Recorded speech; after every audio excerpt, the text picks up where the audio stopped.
Hello everyone, আসসালামু আলাইকুম। কেমন আছেন আপনারা সবাই? আলহামদুলিল্লাহ, আমি তো অনেক ভালো আছি। আজকের ভিডিওটি আপনাদের সাথে শেয়ার করতে যাচ্ছি, আর তা হচ্ছে ধুন্দুল গাছ।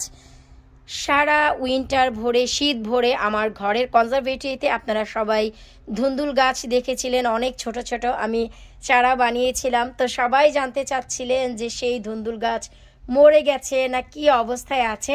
আসলে এত গাছ, এত কিছু মেনটেন করতে গিয়ে সব কিছুর ভিডিও কেন যেন করতে পারি না, করা হয় না।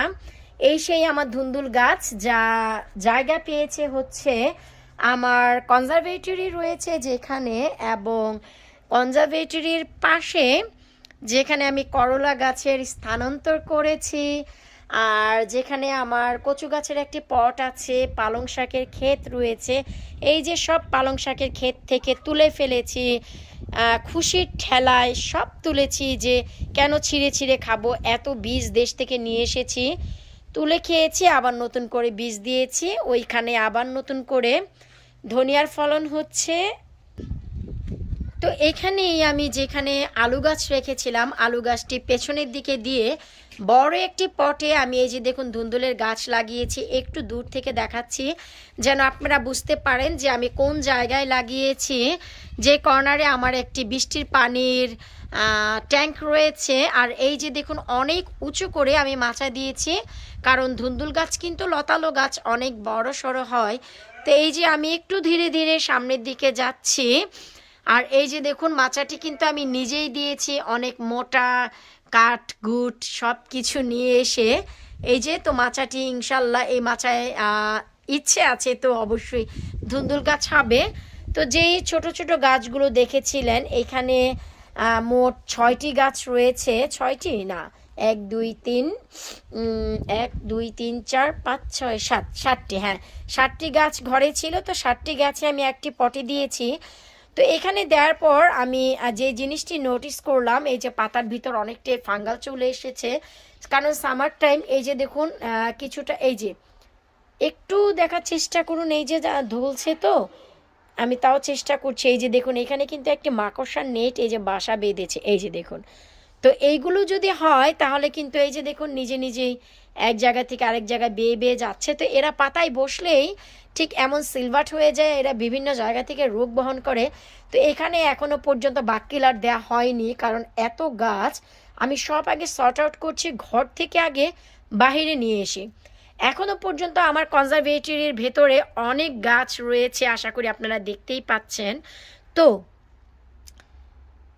যেহেতু আমি সব গাছ এখনও আনিনি, তাই সব কনসেন্ট্রেট দিতে পারছি না। তারপরেও আলহামদুলিল্লাহ গাছ আমি সেটেল করার পর এখানে আমি যে কাজ করেছি, নিচের দিকে যত পাতা টাতা ছিল বা আরও যে শাখা প্রশাখা বের হচ্ছিল সেগুলো কেটে দিয়েছি, যেন অনেক হাওয়া বাতাস যায়। এতে করে যে সুবিধা হয় যে গাছ খুব দ্রুত হারে বাড়ে।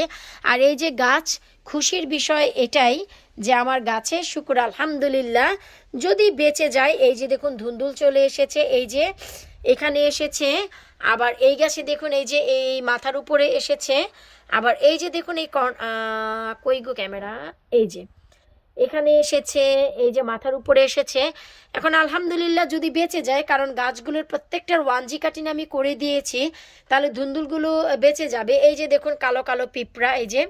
তো খুবই জোর সোরে এখানে আসলে আমাকে যে কাজটি করতে হবে, বাক কিলার স্প্রে করতে হবে। আর আমি আগামীকালকে ম্যাজিক বাক কিলার যেটা, সেটা ব্যবহার করব এবং বানাবো। আর আপনারা যারা আমার চ্যানেলে ম্যাজিক সার দেখেছেন, ম্যাজিক সার পার্ট 2 আসছে আমার চ্যানেলে। Please keep watching my channel. আর ভিডিওটি যদি ইউটিউব থেকে দেখে থাকেন অবশ্যই চ্যানেলটি সাবস্ক্রাইব করবেন। ফেসবুক পেজ থেকে দেখে থাকলে অবশ্যই একটি লাইক করবেন এবং পেজের সাথেই থাকবেন। এতে করে আমার সমস্ত ভিডিওর আপডেট আপনারা খুব শীঘ্রই পেয়ে যাবেন।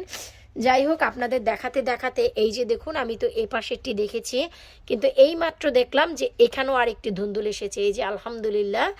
আবার এই যে এখানে মাথাতে একটি এসেছে, আবার ওই যে এখানে, তার মানে ও নিচের দিকেও একটি এসেছে, মোট 5টি দেখা যাচ্ছে। তো দেখে যে কিভাবে বাঁচাতে পারি। এই ধুন্দুলের পাতা কিন্তু ভাই ভর্তা করে খাওয়া যায়, আপনারা কি জানেন? আমি কিন্তু খাই। তো যাই হোক, এই ছিল আমার ধুন্দুল গাছের আপডেট। আপনারা অনেকেই জানতে চাচ্ছিলেন। আর হ্যাঁ, আমার চ্যানেলে ম্যাজিক সারের যে ভিডিও আছে, যা দিয়ে আমি গাছপালা এত দ্রুত হারে বাড়াই, ম্যাজিক সার পার্ট 2 আসতে যাচ্ছে। সিম্পল কিছু এলিমেন্ট অ্যাড করে, আমি ম্যাজিক সার বানিয়েছি যে এলিমেন্ট দিয়ে, সিম্পল আরও কিছু এলিমেন্ট অ্যাড করার পর আমি যে ম্যাজিক পেয়েছি, সেই ম্যাজিক সার পার্ট 2 আপনাদের সাথে আমি শেয়ার করব। তার সাথে সাথে আমি ম্যাজিক কীটনাশক বানাতে যাচ্ছি আরও একটি। আপনারা আমার চ্যানেলে সাথেই থাকবেন এতে করে, এবং যারা নতুন একেবারে চ্যানেলটি সাবস্ক্রাইব করে পাশে থাকা বেল আইকনটি প্রেস করে রাখবেন, এতে করে নতুন সব ধরনের ভিডিও নোটিফিকেশন আপনাদের কাছে খুব সহজেই চলে যাবে। তো যারা আসলে ধুন্দুল গাছ সম্বন্ধে জানতে চাচ্ছিলেন যে আমার ধুন্দুল গাছগুলো মরে গেছে না বেঁচে আছে, আসলে ধুন্দুল গাছগুলো বেঁচে আছে, খুবই ভালোভাবে বাড়ছে। তো এর ভিডিও আমি আসলে আপনাদের সাথে শেয়ার করতে পারছিলাম না, আজকে শেয়ার করতে পেরে আমার নিজেরও ভীষণ ভালো লাগছে। আসলে অনেক সময় চেষ্টা করি প্রত্যেকটি জিনিস আপনাদের সাথে শেয়ার করব, কিন্তু তা আসলে হয়ে ওঠে না। কারণ অনেক সময় অফ ক্যামেরায়ও আমাদের অনেক কিছু করতে হয়, ঘরের গাছ সব বাইরে নিয়ে এসে এগুলো আসলে চেষ্টা তো করি যে আপনাদের সাথে শেয়ার করব, আসলে পারি না। জায়গায় জায়গায় এত বড় বড় মাচা আমি দিচ্ছি একা একা, আসলে আমাদের এখানে হেল্পিং কোনো হ্যান্ড নেই, নিজে নিজে করা লাগে। তো এত বড় বড় মাচাও দিচ্ছি, তো এই সব কাজ একা করতে গিয়ে হট্টগোল তো হবেই।